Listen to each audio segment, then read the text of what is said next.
Ashwaubenon rescue. You're needed at the Remore Activity Center. Party down, possible heart attack.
What you've just seen is a typical dispatch of a rescue call, followed by first responder arriving, which is generally going to be a police officer or some other person trained in CPR.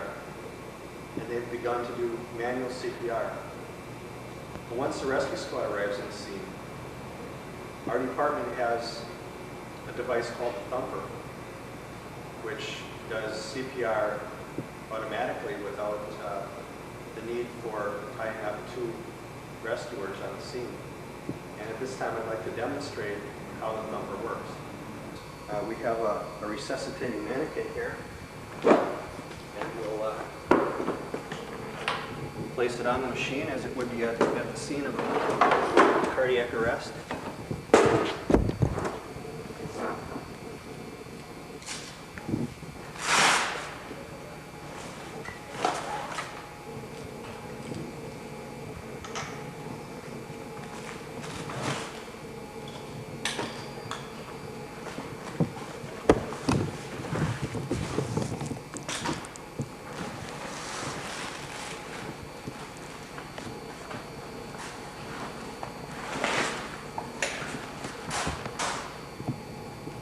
And in case anyone is timing this as I do it, at this point we would have two EMTs or paramedics performing manual CPR. So the time required to set this up may seem like forever if you're sitting there waiting to have it set up, but once it's in use, we can free those two people up.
somewhere along the line here, while this is getting set up, there would be a paramedic, and they would come over, and what they would do is what we call intubating the patient.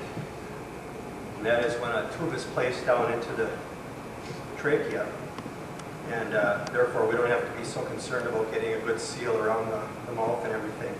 Once the tube is inserted into the trachea, this tube is attached to that tube, and that's how the breaths are given by the machine. Now, this isn't just stuck into the mouth here, but I'll just simulate that that's how it would be hooked up using the trach tube.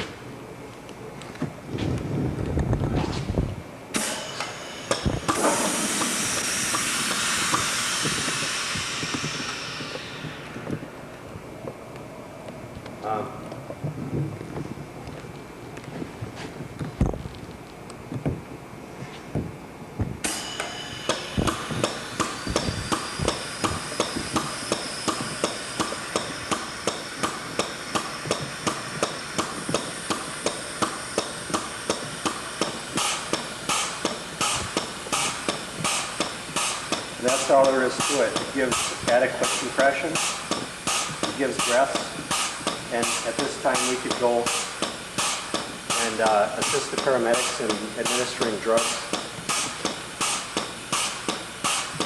and help load the patient onto a cot. And this will continue until we reach the hospital. So it's fairly simple to operate once it's assembled.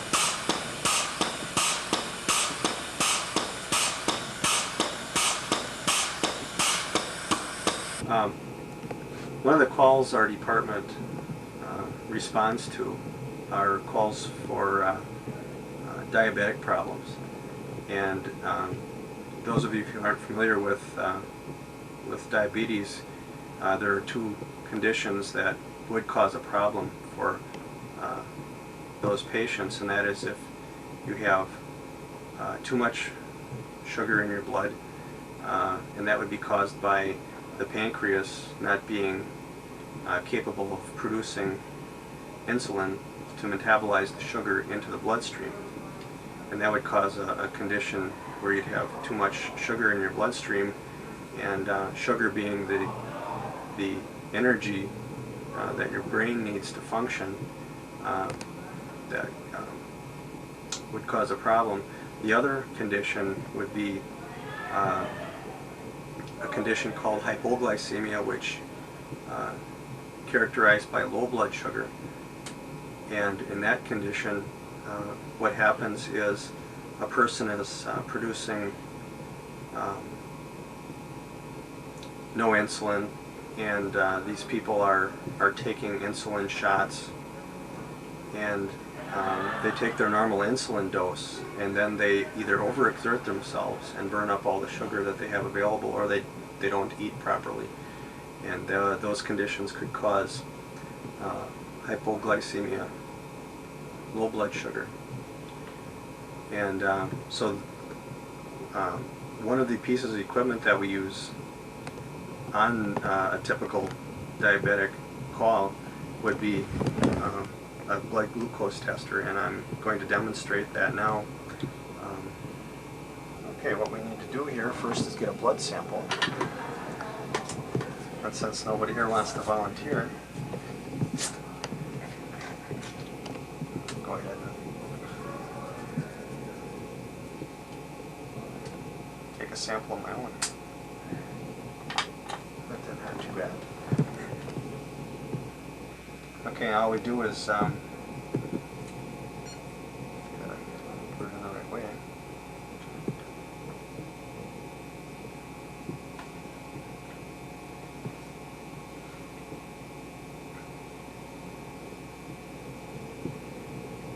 Okay, there's this little white dot here.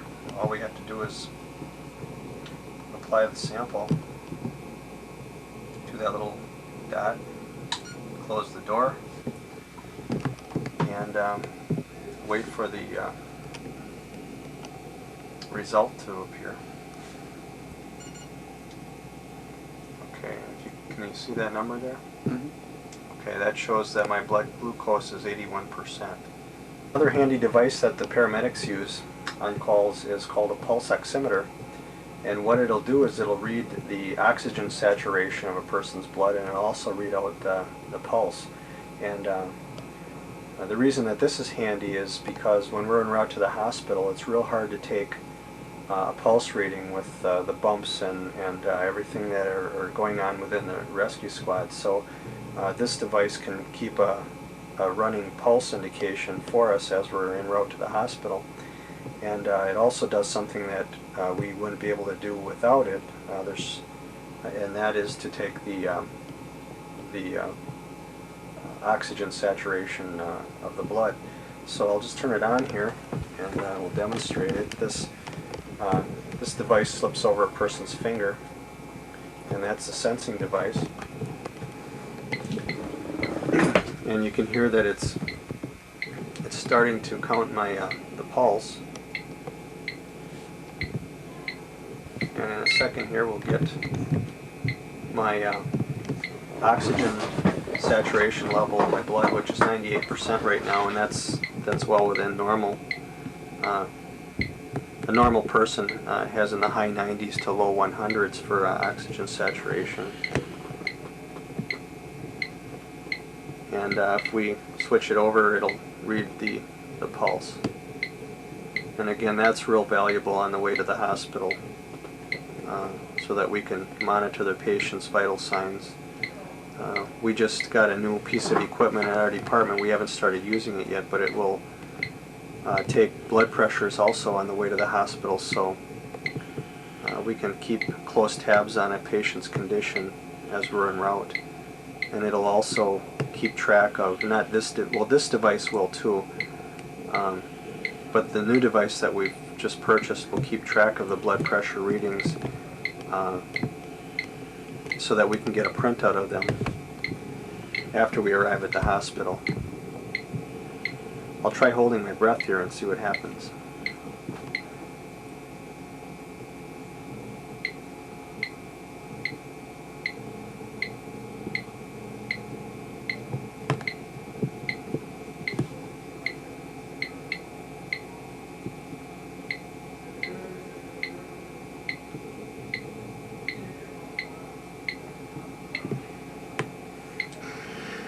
Not much has happened. You can edit that out of there. We didn't really do much. It dropped down to 96, but 95.